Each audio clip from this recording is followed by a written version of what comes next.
Hello and greetings, everyone. Welcome to our webinar, Going Global, Empowering Virtual Exchange in 2020 and Beyond. My name is Clayton Harrington. I am the Vice President for Institutional Relations at the American Higher Education Alliance, also known as AHEA. We also have with us our President, Carly Grant, and operating things behind the scenes is our Director of Marketing, Alexandra Curtis. Our guest of honor and speaker today is Brenda Garcia, the Director of Internationalizations at the University of Monterrey in Mexico.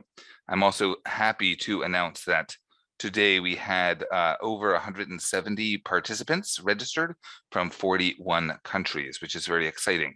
At this time, I wanted to turn it over to our president, Carly Grant, to give a brief introduction of Ahiya. Thank you, Clayton, and thank you to each of you in our audience for joining us today. If you are not familiar with Ahiya, we are a nonprofit higher education association that is focused on driving equity in higher education by connecting all of you, the global community, through collaboration and shared learning experiences. We have designed Ahiya to contribute to the development of global citizens through internationalized education and lifelong learning. And part of how we enable this is through the Inspired Technology Platform, which is an Ahiya member benefit to those who are higher education faculty, administrators, and students. I'd like to take a moment to thank Brenda Garcia, our speaker today. And I also would like to take a moment to thank our webinar sponsor, Tower Education Technologies. They have been sponsoring this three-part Going Global Thought Leadership series. And Tower EdTech, if you have not heard of them, they are a public benefit corporation based in South Florida, United States. And our partnership with Tower resulted in building the Inspired platform that's available to our membership. Through the platform, you can build COIL virtual exchange courses. You can create certificate programs. You can create and build brand new curricula and design student mobility programs as well. And all of this can be taught through our LMS. So we have the collaboration solution and we have the LMS solution, and it's designed to really create an engaging teaching and learning environment for faculty and students around the world. So thank you again for joining us. Clayton, I am going to turn it back over to you to introduce our speaker today. Thank you so much, Carly. And now getting on, again, we are very happy to have with us Brenda Garcia Portillo. She, once again, is the Director of Internationalization Projects at the University of Monterrey in Monterrey, Mexico. Brenda has 20 years of experience in the area of international education.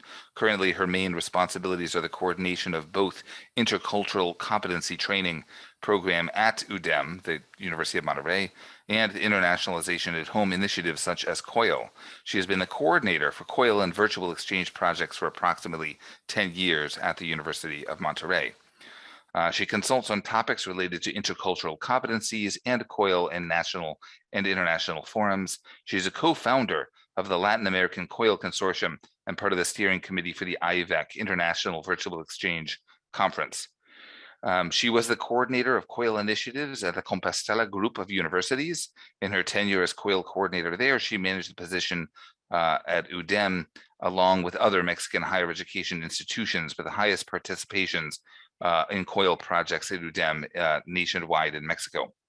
She has also done research in the evaluation and learning objectives in international experiences and the development of intercultural competencies. She's also been an active member of the Mexican Association of International Education, AMPE, since 2001 and served as the coordinator of the Northeastern region for AMPE.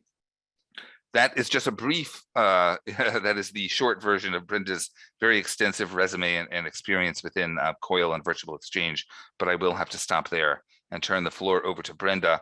I will mention, of course, please enter your questions. There is a Q&A section as well as the chat, and we will be taking questions at the end. And with that, I'll turn it over to you, Brenda, please.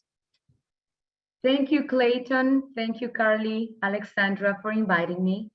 Thank you, AHEA, for giving me the opportunity to be here today and share with you our best practices related to COIL or virtual exchange. I'm very thrilled to be here.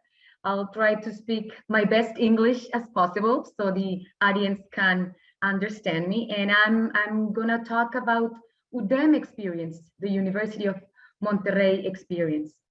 Mainly, I'm gonna focus on the strategies to prepare our faculty to do COIL or virtual exchange.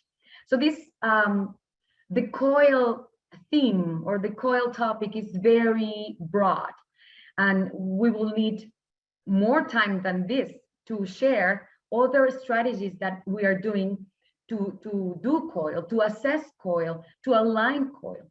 This time, we will only focus on the faculty preparation to do COIL. So I'll start here, clarifying first that I will share the UDEM experience, Universidad de Monterrey experience. So some of the activities, ideas, or strategies that I'm here today sharing with you may or may not apply to your own institutional context. But I truly hope that some of the ideas that we share today are good for your institution and for prepare your faculty for virtual exchange and COIL. So let's start a little bit talking to you about Monterrey. For those of you that do not know where it is, Monterrey is a city located in the northeast part of Mexico, in the state of Nuevo León. It is known as the city of mountains. We are surrounded by beautiful mountains, as the one in my back. Actually, my back is our campus in Mexico, in Monterrey. So that is why it's called the city of mountains.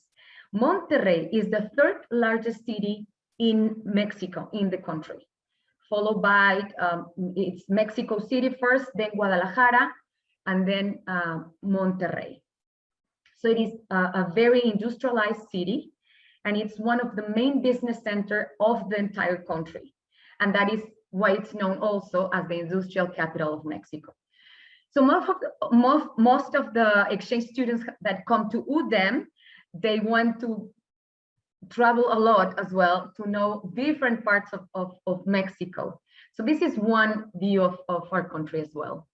And Universidad de Monterrey, it is a private Catholic institution, of Catholic inspired institution.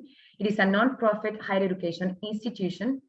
It was founded in 1969, and its students population are around 16,000 students. But that number includes undergraduate students, postgraduate students, medical specialties, and also high school students. In Mexico, it is very common to have high school feeder as feeder schools for the university. So that 16,000 students comprise the entire university population. So you can see some of the fields of study that we offer at UDEM. And this is just to put you in context about our institution. Now, let's talk about COIL, Collaborative Online International Learning or Virtual Exchange at the University of Monterrey. And I would like to start that long time ago, we developed our institutional strategic plan for internationalization. This plan, the strategic plan for internationalization, was created around 2006, 2007. And in that time, the leaders of our institution had that vision, that futuristic vision, to include not only study abroad option as an internationalized alternative, but also internationalization at home as another alternative to internationalized students. So you see the three main axes. UDEM in the world, that means mainly student and faculty mobility, some research and development. Then we have the second one, the second strategy, the world at UDEM, and includes all of the internationalization at home initiatives, including internationalization of the curriculum, in which COIL it's pointed there. So these two strategies aren't possible if we do not develop the third one, strategic international relations. So we started doing a lot of mobility long time ago, a lot of students going abroad. Mainly 50% of our students who graduate had the opportunity to to participate in study abroad programs. However, there's the other 50% of the students who are not able to have an international experience. That is why we were continuously looking for internationalization at home alternatives. And 10 years ago, COIL was brought into our attention. And as I said before, the leaders, the international director, saw in COIL a very great opportunity to internationalize at home. So with this strategic plan in mind, the institutional approaches to internationalize at home were both sides, bottom up, from the starting from the faculty members, from the staff, from the directors, and then top-down approach. So we follow the two approaches to internationalize at home, and it's the same to do COIL, to promote COIL initiatives. We use both approaches. As you will see in our internationalization plan, there's an intentional approach to internationalize, not only by study abroad opportunities, but also to internationalize at home. It is as stated in our strategic planning. And we try to collaborate across all the schools. It is only one campus divided by different schools, but we tried from the international office to collaborate with all of them. Special resources were granted to internationalize at home and to follow internationalization at home strategies. COIL and internationalize at home, it was before the pandemic. COIL was not alternative or a firefighter for the pandemic. 10 years ago, we were working little by little to try to convince faculty members and to scale COIL each year. Another context that I want to share with you is that we followed this internationalization cycle from Hans de Witt and Jay Knight. And we follow this internationalization cycle at a micro level to follow up on the COIL strategy. So we follow the 6 steps in order to try to incorporate the COIL strategy and COIL activities at the university. The first one was the awareness step. Try to talk with the leaders, directors, staff, even students, faculty members about the importance of internationalize at home and COIL as an alternative to do it, as an innovative alternative with a deeper impact than just adding international references or just having a visiting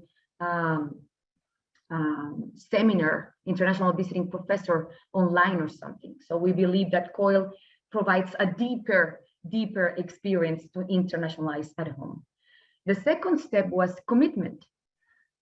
And by the strategic plan, by the resource allocation, by the infrastructure that the university and the leaders provide to us, they show their commitment to follow up on COIL strategies. Then the third step I recommend you to do, it's the planning. You need a strategic planning, you need a vision, you need a mission, you need to follow what do you want to accomplish and why.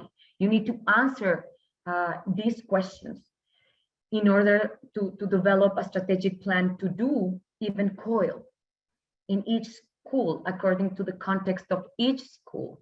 You need to develop a marketing and communication plan, how to target faculty members, how to market the messages for them in order to convince them, to attract them, to motivate them to do COIL.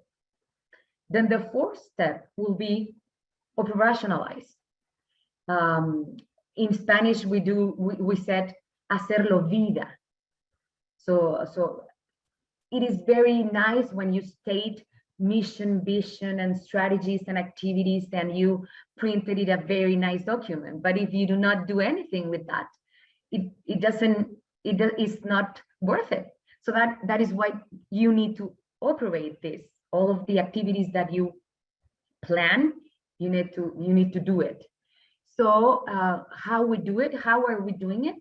Well, through workshops, training for faculty, developing procedures to do COIL, providing a follow-up for faculty members, making communication links and constant communication to operate our programs, and also use our international networks to continuously operate our COIL programs.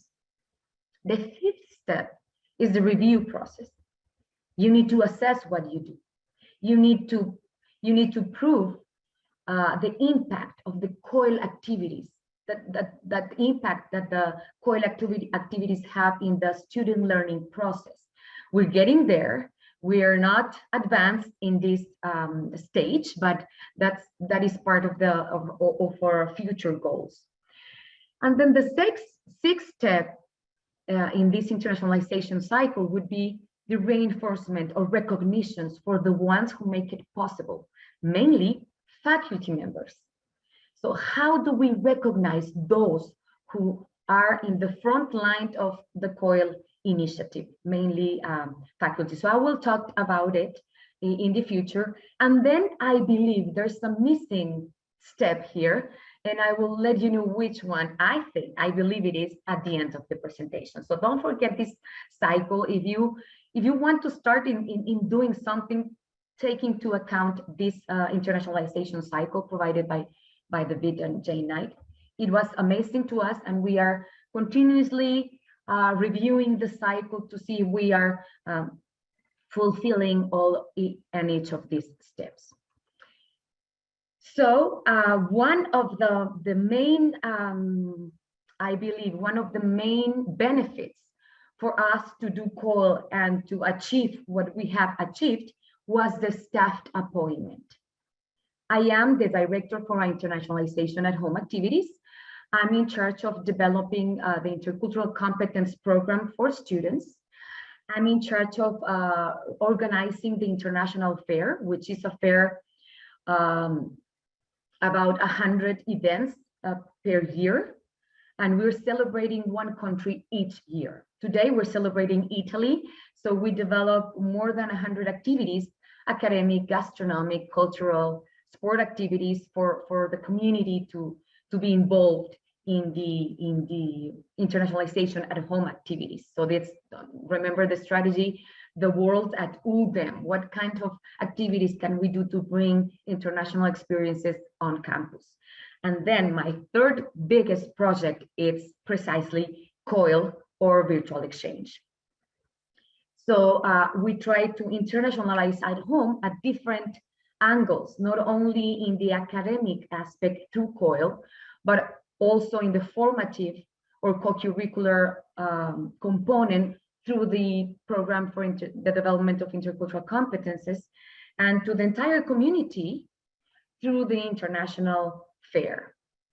So my staff, I have 3 advisors that work at this coordination, and these 3 advisors are in charge of not only COIL activities, but also the international fair activities and the program for the development of intercultural competences.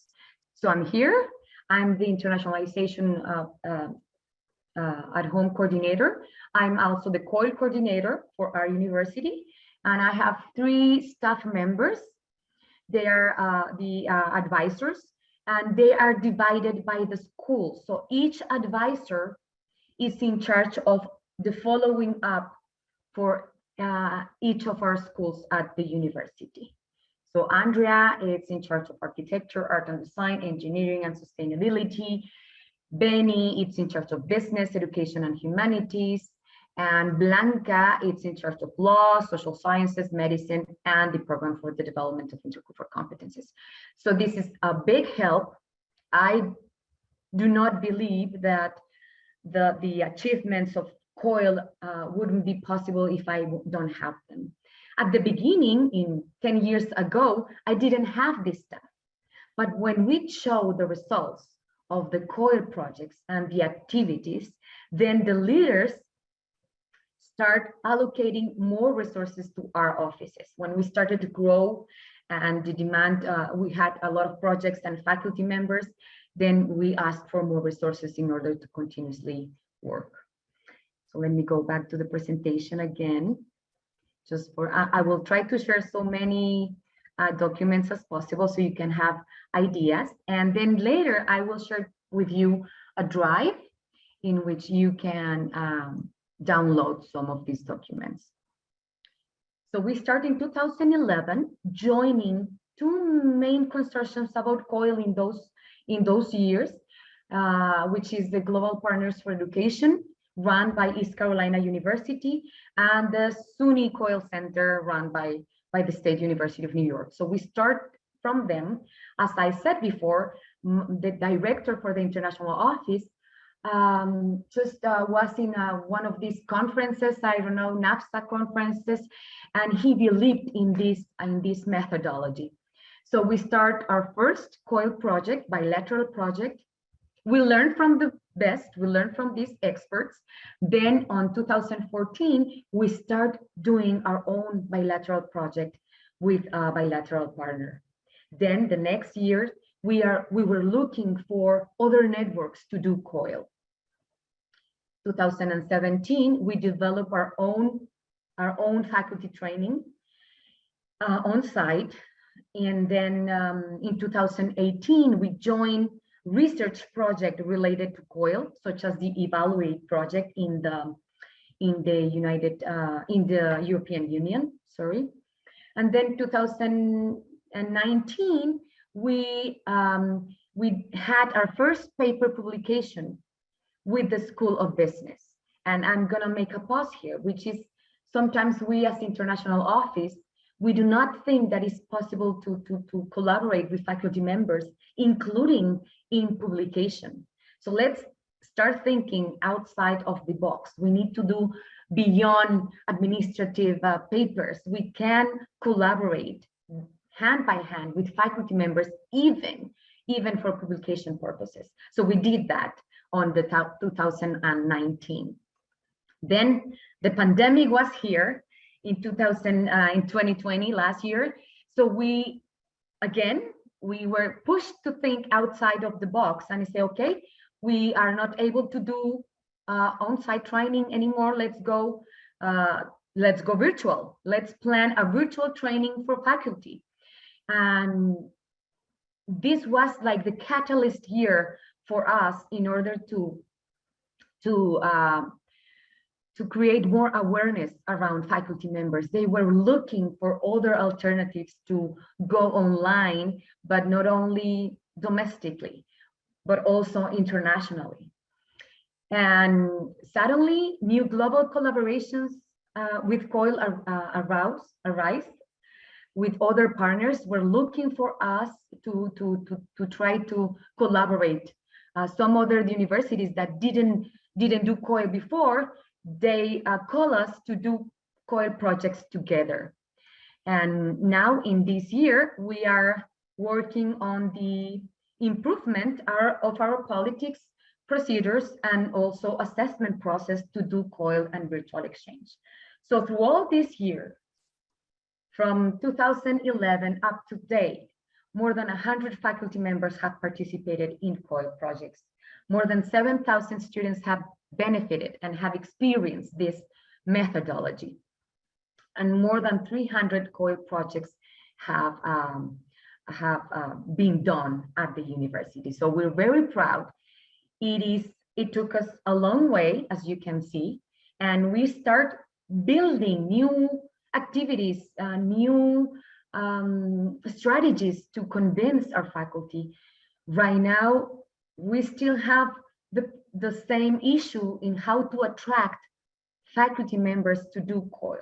We would like to all of the faculty to know about the COIL methodology and later on decide if they would want to use this methodology to internationalize their courses. So now, let's get to the topic, to the main topic. This was just contextualizing what we have been doing related to COIL and to internationalization at home activities. What are some of the strategies we use and we have developed to prepare faculty. It is nothing new. Probably you have already used these strategies. And I will start with Alexandra. What are the COIL strategies that you have? Do you have a particular COIL strategies? Let's see what the audience have here. Okay, so very few of you, 8%, you do have strategies. You mentioned recruitment strategies, and then 38% you have some strategies, but they are informal. And majority of you do not have strategies to prepare, to recruit, to follow up on faculty members, and some of you are still unsure about it. So I'm here to share to you some of the strategies that we have been following at UDEM to prepare, to recruit, to motivate our faculty. So don't remember the internationalization cycle that I shared with you in the past slides. So because we are following some of these steps and developing strategies and activities for faculty members. The first thing we need to have are international alliances. If you want to do COIL and invite your faculty members to do COIL, and suddenly you do not have international partner for your faculty, then it is not going to work, because you can motivate your faculty, recruit your faculty, but not having enough partners to link with your own faculty members. So this is crucial. This is very important. I think this is one of the main challenges to do COIL. It's finding a good partner for your own faculty members. So I'm sharing with you some of our international alliances. We do have, of course, our bilateral partners. I mentioned that to you before. We are creating this year multi-institutional projects, such as the 5+5 project, which are a lot of institutions involved to follow up on a project. This project is particularly to follow up on the SDGs. So we are doing alliances on that as well. I mentioned Global Partners in Education from ECU as one of our first partners to do COIL. SUNY COIL Center, LATAM COIL Network in Latin America, you can also reach up to them. Uni Collaboration in Europe, it's also a good way to find partners.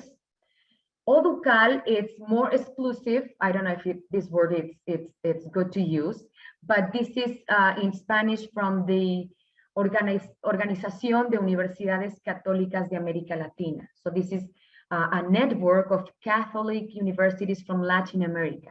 We are doing COIL within our own networks. So my recommendation to you is to look for your own networks and try to promote or to ask if they have done COIL before, so you can start looking to expand your international networks. We have the COIL Consulting, COIL Connect through John Rubin Consulting. You can reach and find new partners over there. And also other networks around the world, such as the IIGE Global Network in Japan. So I bet there are a lot of networks that you can think about in how to look potential partners for your faculty members. You need to make sure you have plenty of partners to look for your faculty members. So this is one of the first strategy that you need to follow. Second strategy, you need to work on cross-campus alliances within the university. You need to do alliances. I don't know if you've heard of this document. I will try to share it with you. This is an article of Learning Reconsidered, and it talks about the importance of make a synergy among administrative office or student service office and the academics. So we are trying to do that. We are trying to break that barrier. thinking that administratives are on that one side, international office on one side, and academics in the other side. So that's another recommendation. Break that wall and start making alliances with the Teaching and Learning Center, with the department chairs and the program directors, visiting them, telling about the benefits of COIL and how through COIL they can reach their own goals, such as accreditation purposes, publication purposes, research purposes, and you can try to convince them about the several benefits about COIL. In UDEM, we have an internationalization think tank, and this committee is made out of academic program directors and faculty members, and we meet once a month with them to talk about internationalization ideas in general, study abroad ideas, and also internationalization at home activities, strategies, ideas. So they are our allies among the rest of the academics. So I recommend to do or to form a committee about this kind. Then we have the COIL faculty fellows. This is not in all schools. Some of the schools have already faculty fellows and some others haven't. So we need to work differently with different strategies in each school. I was looking in one of the questions, were there departments resistance? Yes, we still have some of the departments resistance to do COIL.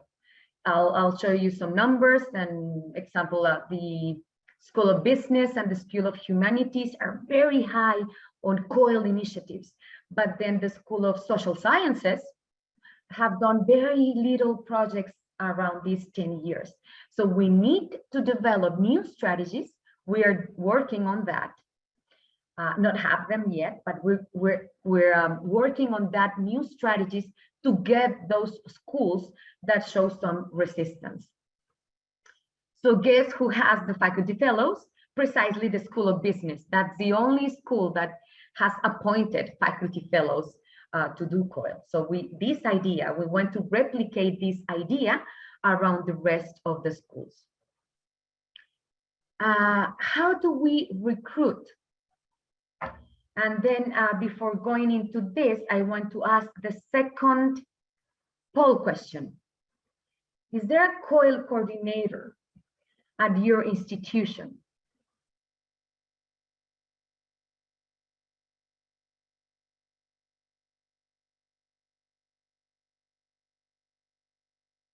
Let's see what you have to share with us today. This is also relevant to follow up on all these strategies that I'm sharing with you today.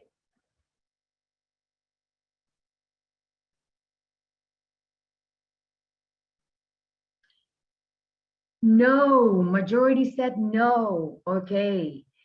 24%, yes, there are named and staffed positions to do it, and also volunteer roles. If you remember the internationalization cycle, the second step, thank you, Alexandra. The second step after awareness was commitment. The institution needs to commit on the internationalization at home strategies and support these strategies such as COIL initiatives or virtual exchange initiatives. There's need to be resources, human resources, financial resources, technological resources allocated to follow up on COIL activities. It may work if you have volunteer, but you won't get the same results. You need to have someone appointed to follow up on all these strategies because you need staff, you need leadership to follow up on the faculty recruitment, faculty incentives, faculty training. You need to think of all of these activities, and you need a position, a COIL coordinator to follow up on that. And I believe part of our success as well, it was because the university appointed a coordinator to do COIL and also staff to support COIL activities or internationalization at home activities. So with this staff, we can do faculty recruitment because there's a lot of activities that that we do, and a faculty member, just by being a volunteer, won't have the enough time to do all these activities. So that is a main recommendation as well to all of you. What do we do to recruit faculty members? Well, we use a little bit of marketing strategies. We do segmentation. We ask the human resource office, talking about alliances. We ask the human resource offices to provide us with the data of all of our faculty members at UTEM. And I know, and I'm talking to you about our own institutional context, I am able to ask for this data from the human resource office. I don't know if you in your own institutional context are able to ask for this data, but if you can, please do it, because then you can have the entire photo of your faculty members. What are they? If they study abroad, if they have a PhD abroad, if they have published, if they like to do research, what subjects do they teach? And then you can start having the entire population, faculty population, to start reaching out to them on very specific COIL projects. You can also know who speaks English in our context.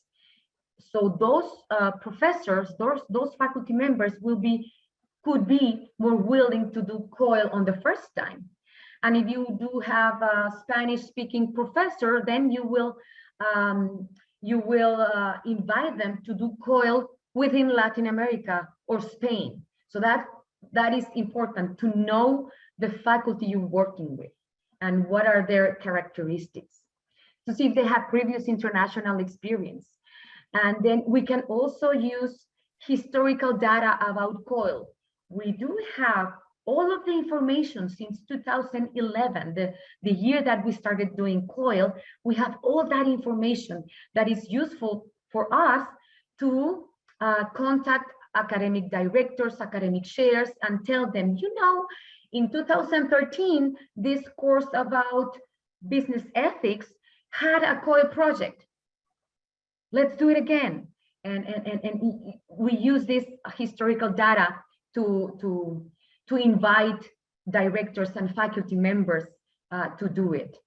Or, as I said, we work in both approaches, bottom up and top down. We also reach to the academic directors, to the chairs, and ask them, okay, I have this invitation from my partner in Amsterdam, from Amsterdam University of Applied Sciences, to do a COIL project on engineering. Do you know any faculty members from engineering who is willing to work on this? And then by the chair and the academic directors, they appoint, or they choose, or they invite on a more direct manner a faculty member to collaborate with us.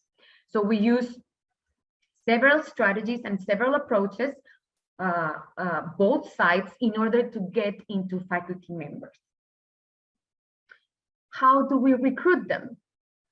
This is, I'm going to show to you the other document, the historical data. It is very easy to use.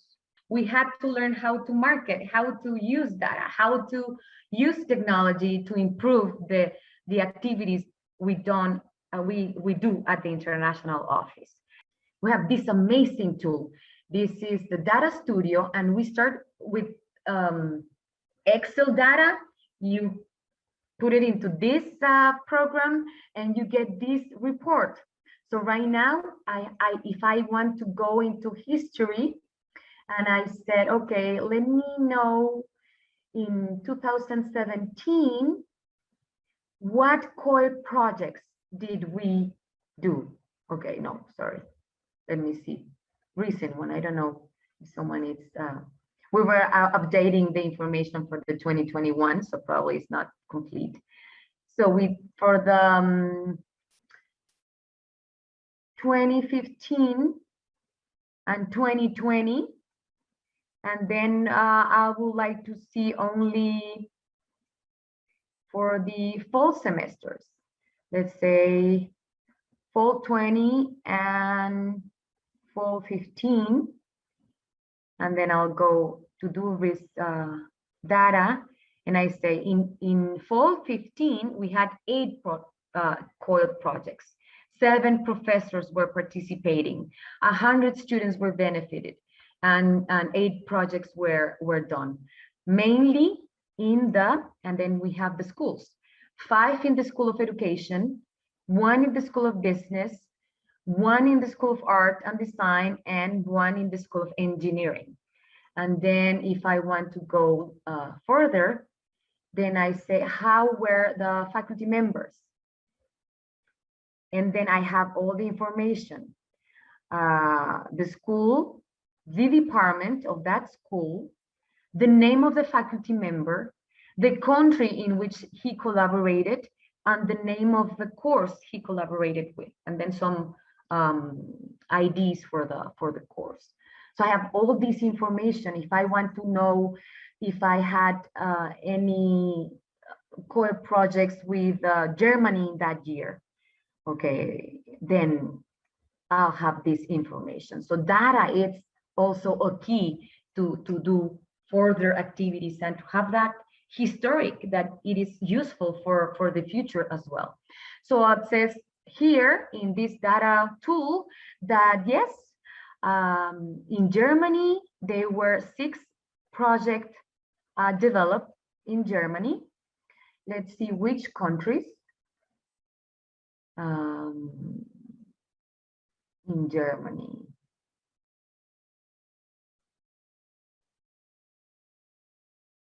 And I have the universities. Why and how can I use this data? Well, I can reach to my colleagues from Mannheim to tell them that long time ago, we did a COIL project together and that we could do it again. Or I can contact my colleagues in, let me see, in Argentina. Vamos a ver en Argentina quién tenemos. In Argentina. And I say, okay, I've worked in the past with, no, that's Argelia, sorry, Chile. So I can reach into my colleagues from Autónoma de Chile, Católica de Chile, Valparaíso, Católica de Maule, Mayor, to reach out to these partners to do COIL projects together.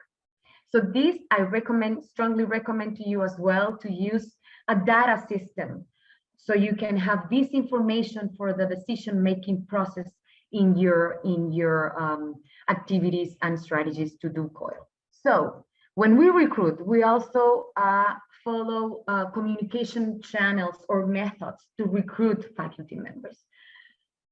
Different activities, different alternatives. We ask for personal meetings. Remember, I have 3 advisors. They reach out to faculty members and they have personal meetings with them. In the past, we visit their offices.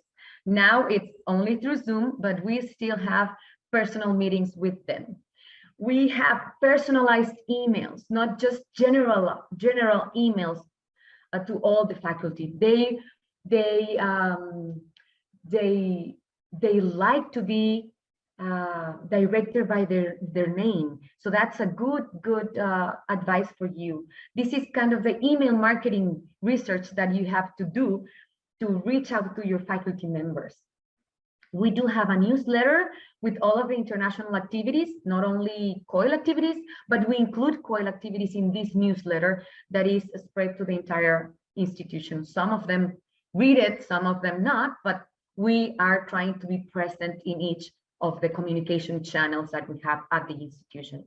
We develop e-cards, special e-cards for faculty members. If I received an invitation, for example, to participate in global conversations from our colleagues from DePaul, I do not forward the email from DePaul. I need to do a special e-card with basic messages to invite our faculty members. We invited to participate in lectures. We invited to our workshops related to COIL, to conferences related to COIL. In also the Center for Teaching and Learning, they do virtual cafes for faculty. So they invite me to talk about the possibilities to internationalize their courses, including to talk about the COIL methodology. So you need to develop different communication channels according to your own institutional context in order to reach faculty. If you have general meetings, general faculty meetings by schools, ask the academic director to give you 10 or 15 minutes to invite faculty members to participate in COIL methodology. Another strategy for faculty is the professional development or professional training for them.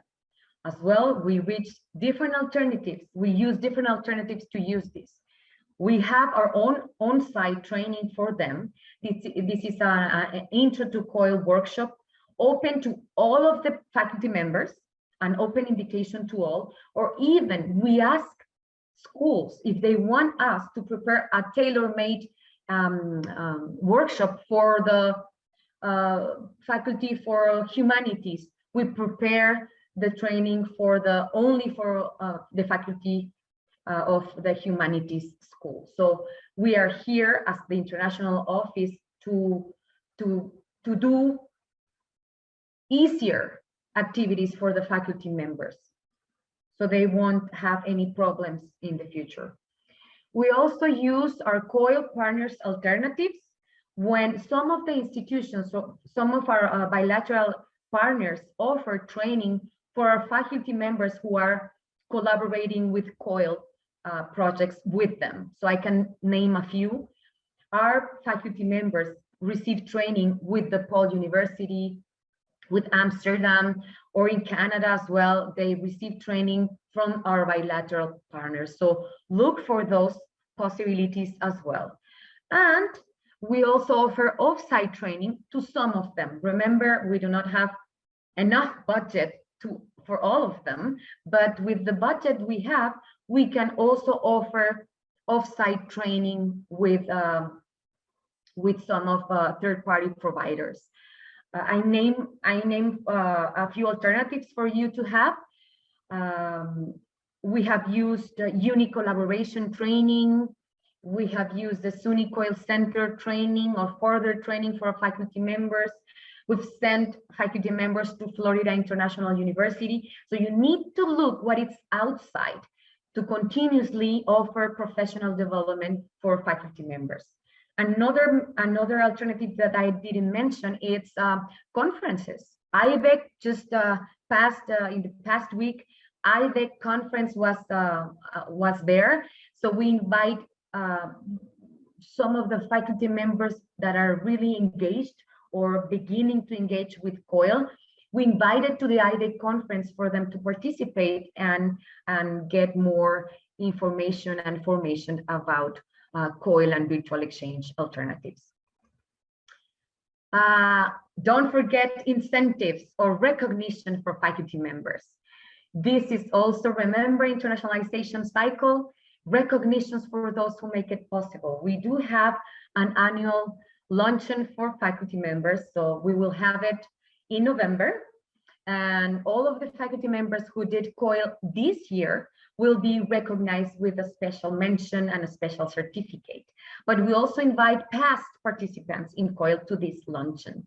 We provide certificates for the students, for the faculty members, and also for the international partner if they ask for.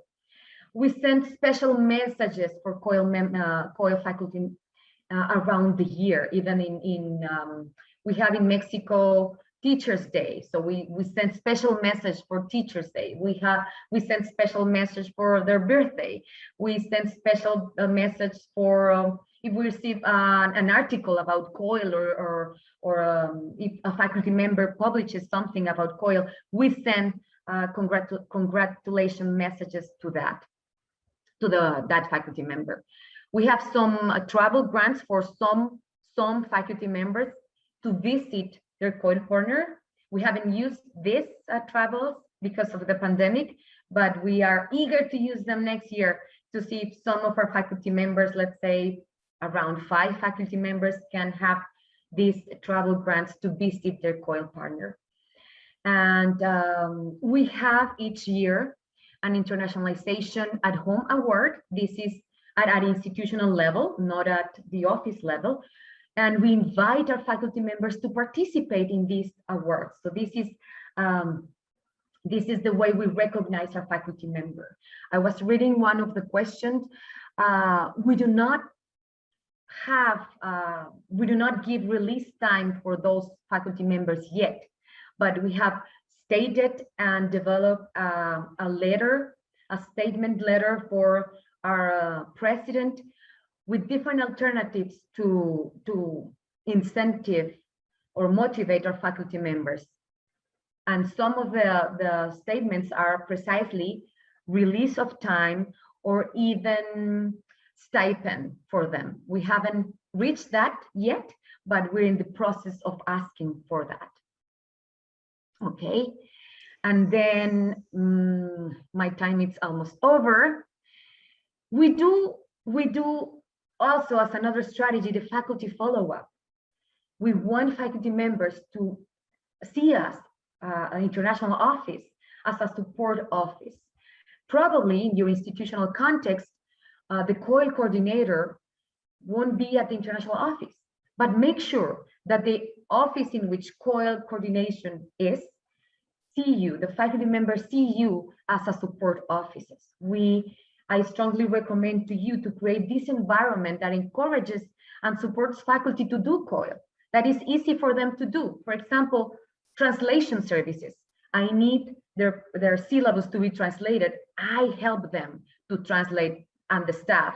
And we use even student help to translate the syllabus and then send it back to the faculty members. So the faculty member translate with these technical words and stuff. And then we have this document ready to be shared with the partner. So we help, we always are helping the faculty member.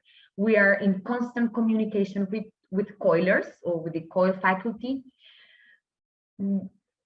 We are working on teams, not in silos. We are trying to reach the tech people, the instructional designers, and all of the different academics and offices that can help us to promote COIL at the university.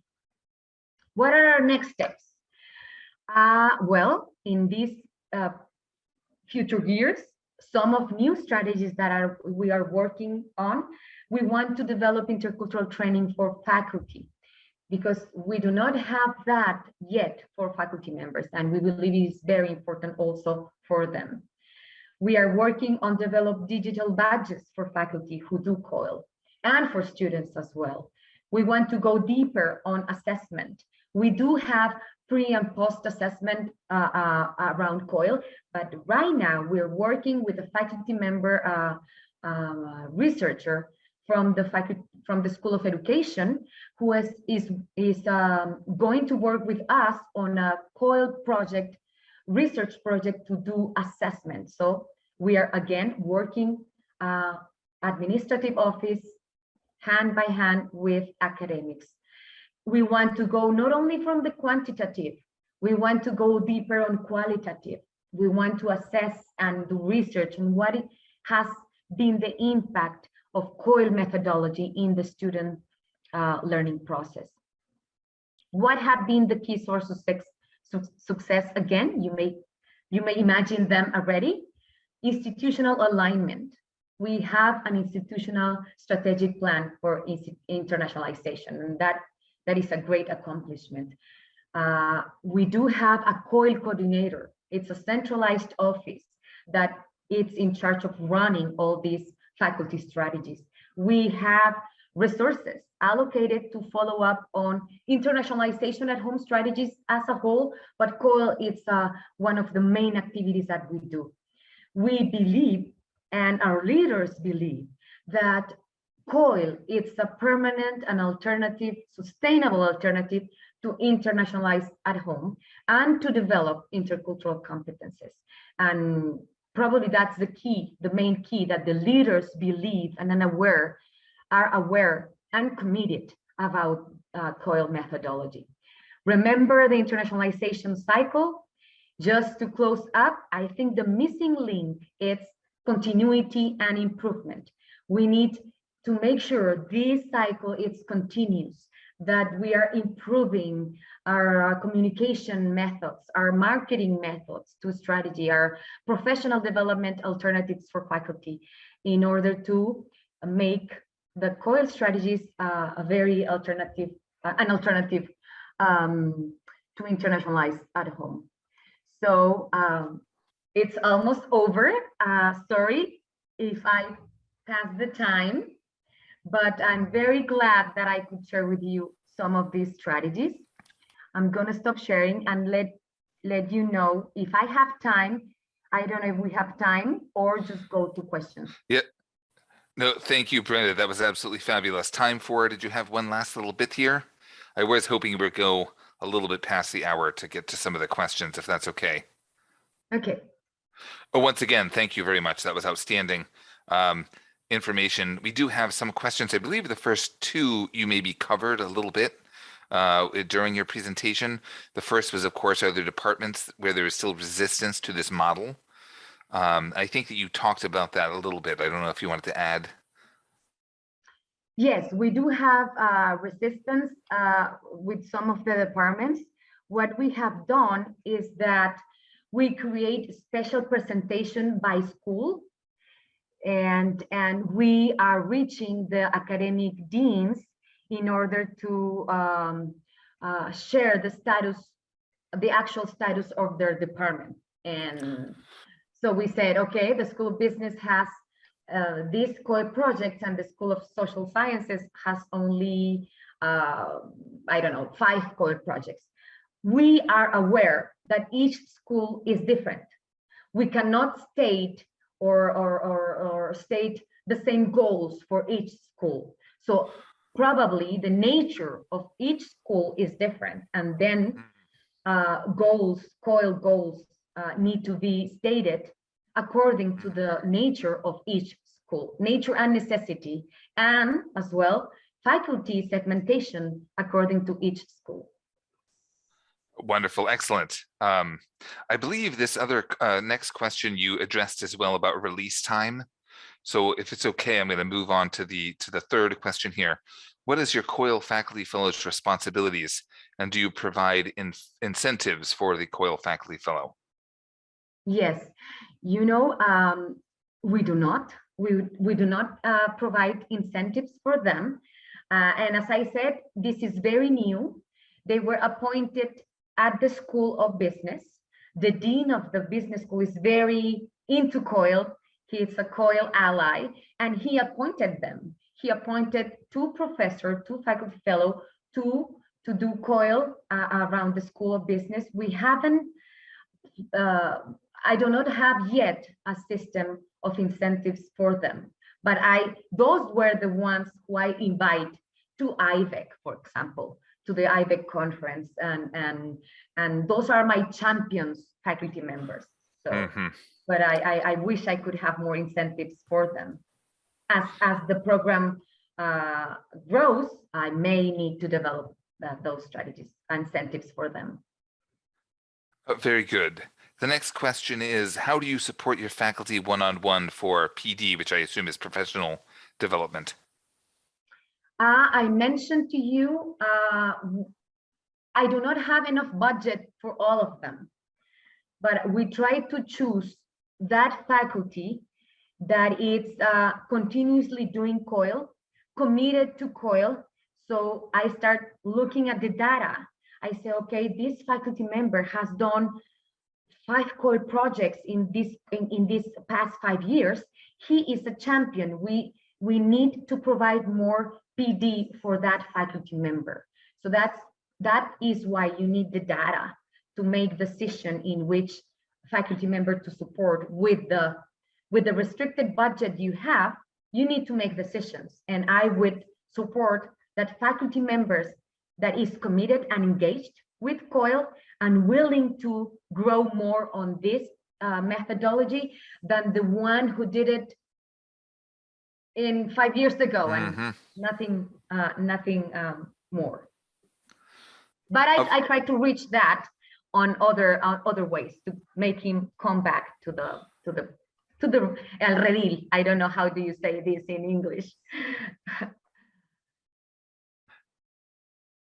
All right, very good. Just trying to finish up the last few questions here. We also have, how does a bilateral agreement look?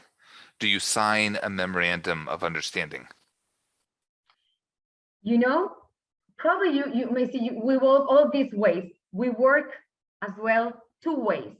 We can do COIL projects with an agreement on a existing bilateral agreement. We can do an MOU to do COIL, and we can do COIL projects without an agreement of an MOU.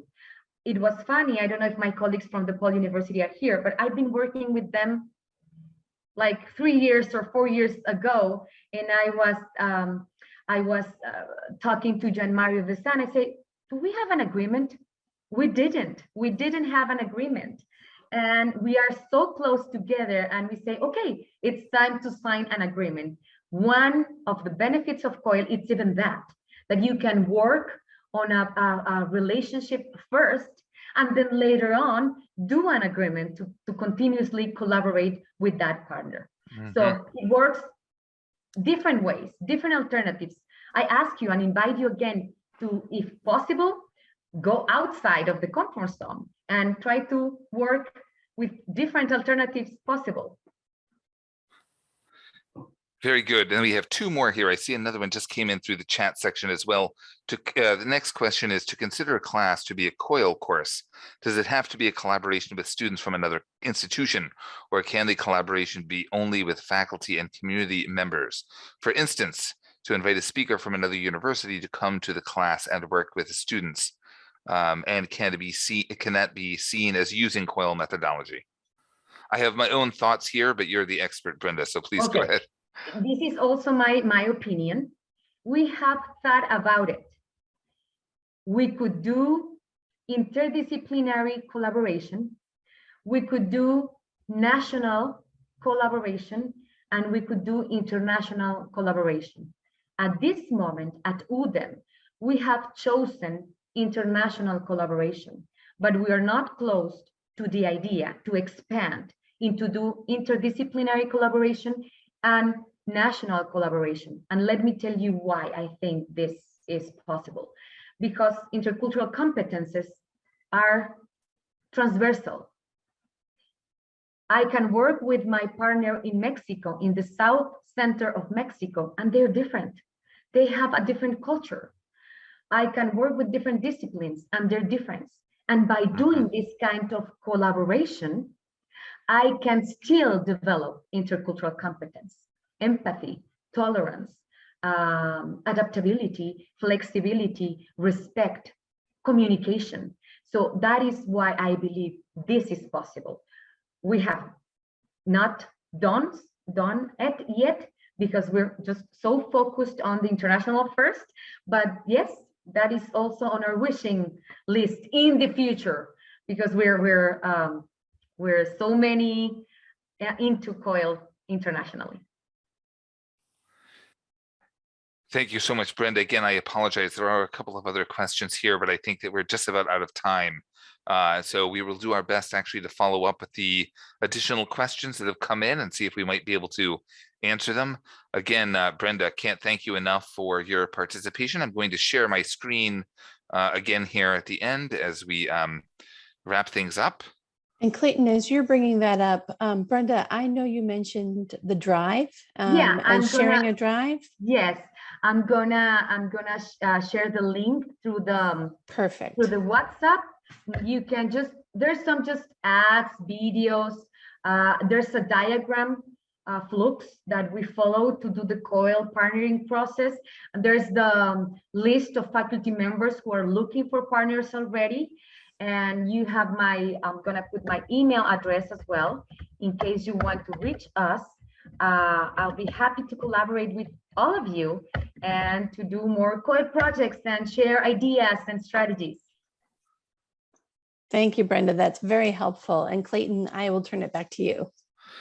Wonderful. Thank you, Carly. I would just mention here the slide I'm showing, the American Higher Education Alliance. Of course, we are very pleased to be sponsoring this webinar series, and to do that because we have our own, of course, educational technology platform, the Inspired, which is also specifically designed to support these kinds of projects. So you can visit our website. Of course, here I have on the screen all of our social media if you are interested in engaging with us there. And also, of course, the social media handles for our partners, Tower Educational Technology, which actually has worked on constructing the Inspired platform. And then moving on, of course, this is our series. We had a wonderful webinar with John Rubin last month. Once again, an absolutely fabulous webinar with Brenda today. And don't miss out next month on the 14th of December. We will be also having the final concluding, certainly not our final webinar, but within this series at least, with Dr. Stephen Tippett about best practices for creating engaging virtual education courses. And then, of course, we can't forget this also for those that are still with us. We're very interested, this has been a very successful series of our thought leadership webinars. So we would like to hear from you as well about what other ideas, what other topics specifically would you like to hear about, because we will be hopefully coming up with a brand new slate of webinars next year. So please take a moment, we'll stay on the line here so that anyone who has ideas about what they would like to see, please type those in. Carly, Brenda, did you have any closing thoughts or comments? Yes, I would like to say thank you again for inviting me. It was a pleasure to be here and a pleasure to talk and share ideas with my colleagues. I'll share to you the slides if there are any ideas you can grab after that. And I truly invite my colleagues here to believe in the virtual exchange alternatives to internationalize at home. At UDEM, we're convinced of that and the benefits about that. And it requires planning, assessment, follow-up, communication, marketing strategies. But at the end, we are fulfilling a major goal, which is the student development of intercultural competencies and understanding. Thank you so much. Brenda, thank you. This has been a very informative presentation, and we so appreciate you sharing UDEM's perspective and the preparation you do there to assist faculty to connect with them and engage with them, and your expertise.